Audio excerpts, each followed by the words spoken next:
Hi, Haley here. Today I am going to show you how to do a Tunisian purl stitch.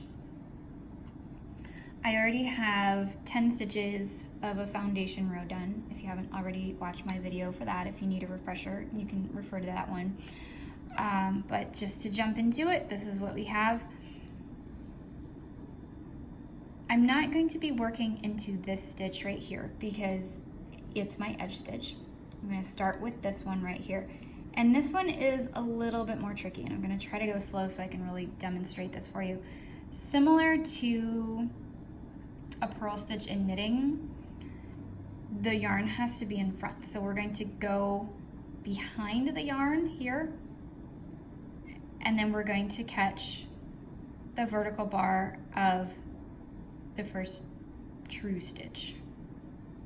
Okay. And then we're going to come around here, and this can be a little tight, but we're just going to go through that one loop right there. So it forms this little bump at the bottom, which is what makes it a purl. So reach behind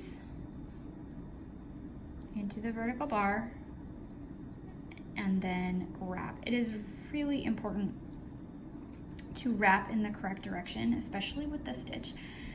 It's easy to wrap in the other direction, but what you really want to see is you want to see your the left leg sitting in front, the left leg of the stitch, which if you're a knitter is going to feel really weird. Reach in front.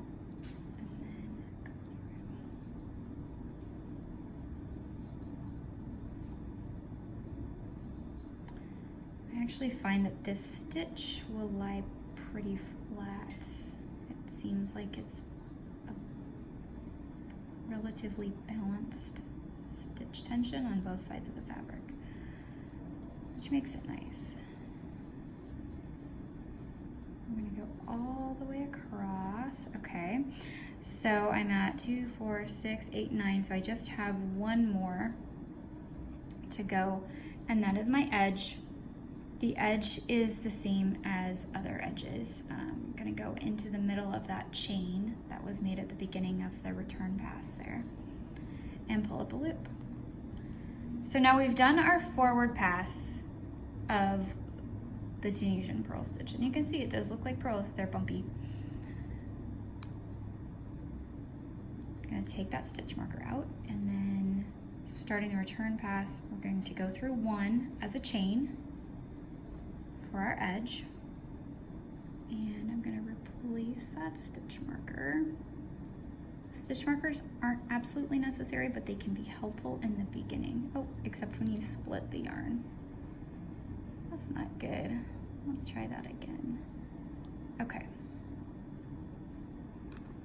Much better. Okay. And then for the return pass, we're just going to go through 2 at a time.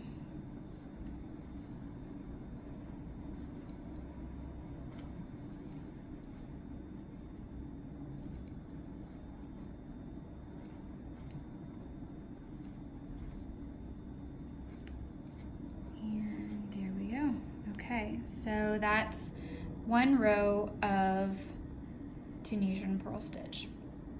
To start another one, again, we skip that and we go into this one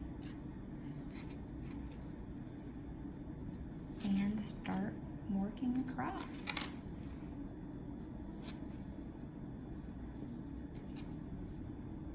The stitch is a little bit slower than some of the other ones.